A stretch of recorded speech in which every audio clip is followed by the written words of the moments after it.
Hola bandidos, ¿cómo estamos? Welcome to Mel's Magic Official. I'm Magic Mel, and this is Charles, one of my angels. How are you doing? Today is the 1010 portal, and we're not going to pull on this. There's enough people doing all of these readings on the portals. I'd like to continue with our series of talks here. And remember, I was going to show you the drawing of me and my devil having a conversation. I talk about it maybe lightheartedly and jokingly, but it's serious business. We want to be aware of our devil aspects and to not shun them, not reject them, not deny them, because what stays in the shadow will only grow. And the shadow and the devil, they can only really operate when they're not in the light. So when we don't shed the light of our awareness onto them, once we witness them, they lose their power over us. Once we know what is driving us, then we can have a power of choice. So it's very important to invite those aspects of our subconscious into the arena of our awareness. So let me know what you think about this drawing. I'm going to make a painting of it because it's quite fitting. And speaking about witnessing, yesterday I tried to explain a little bit why your healing is so important. And I shared with you, the different aspects it takes, for example, courage, patience, consistency. But what is at the essence of your healing is you witnessing, you connecting with, you being there for your own pain, your own suffering.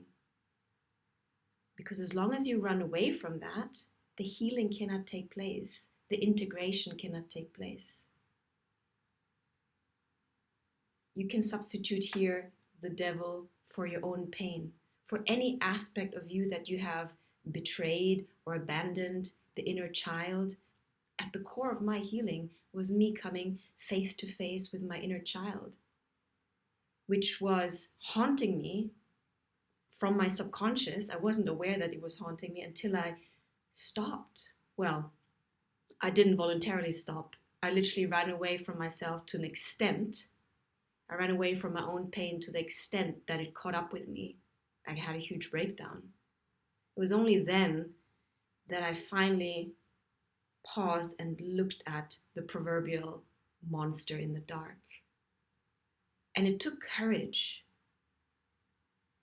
Your healing is a courageous act. The irony is that we run away so much from our pain that it causes even more pain, rather than to just pause, stop, and create space to witness.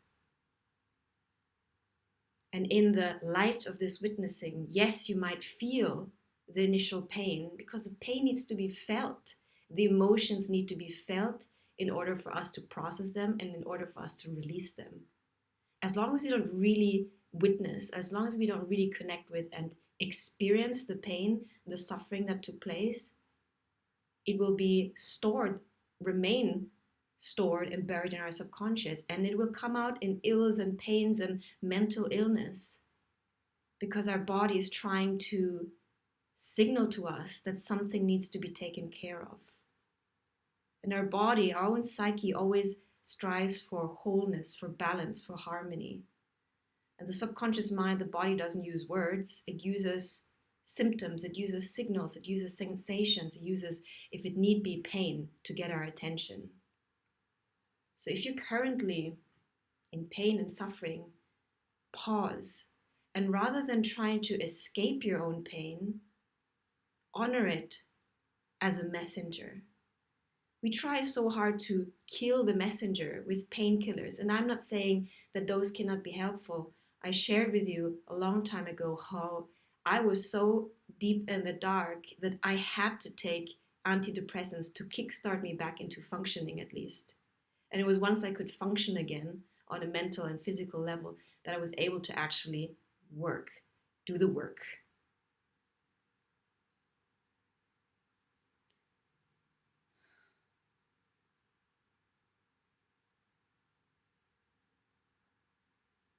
I spoke about also how your own particular personal wounding is a portal, a unique entry through which the light can come in.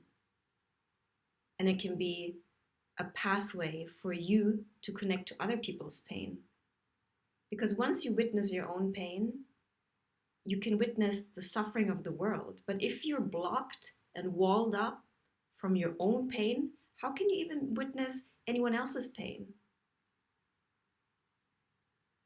If we just keep on numbing ourselves, distracting ourselves, we will overconsume, because that disconnection, that insatisfaction, that void, that pain is constantly nagging at us, and we want to just get rid of it.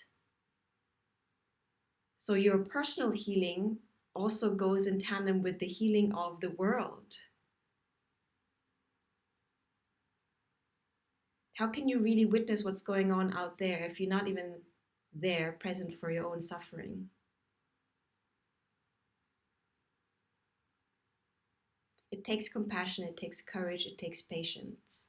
But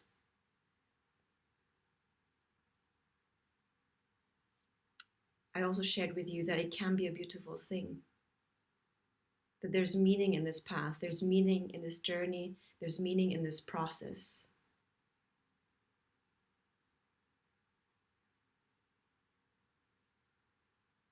And the devil is just another aspect of God. Because remember, we exist in a dualistic universe. There is no one without the other. It's almost like God getting to know him, her, themselves through its opposite, through the contrast. So you feeling and going down and witnessing and connecting with the old suffering, the old pain, will enable you to raise in frequency. Remember, we spoke about that, and to reach the higher frequencies, joy. The joy of your own being, the joy of being connected with your own being and source. The one sensation that came up after I catapulted out of the abyss was connection. And isn't that at the essence of our well-being? Don't we all strive for connection, for being witnessed, by being seen by other people? Well, how about you starting with yourself? Have you witnessed yourself? Have you been there for yourself? Are you seeing yourself?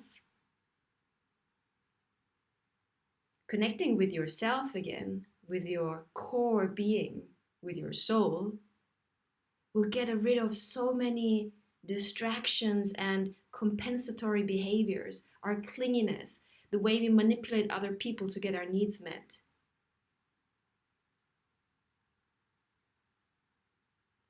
Disconnection is at the root of the pain. Disconnection from your own suffering is blocking you from healing. So take that courageous step. If you can't do it on your own, find support. I did it with the help of a psychoanalyst, a dream therapist, a dream analyst, psychoanalyst, essentially. Because I was so scared to go down there. And I was grateful to have my art, because I did it via my art. And I would look for that drawing for you to show you in an image what I was going through psychologically. So if you need support, find that support. I always tell you, find the people who resonate with you. And find the people who have gone before you, who have experienced something similar, so they can really have the bandwidth to connect with what you're going through. And find the people who embody the kind of energy that you would like to embody. What's the use of getting advice from someone who hasn't even been there, hasn't even experienced that, or who's not really living the life that you would like to live?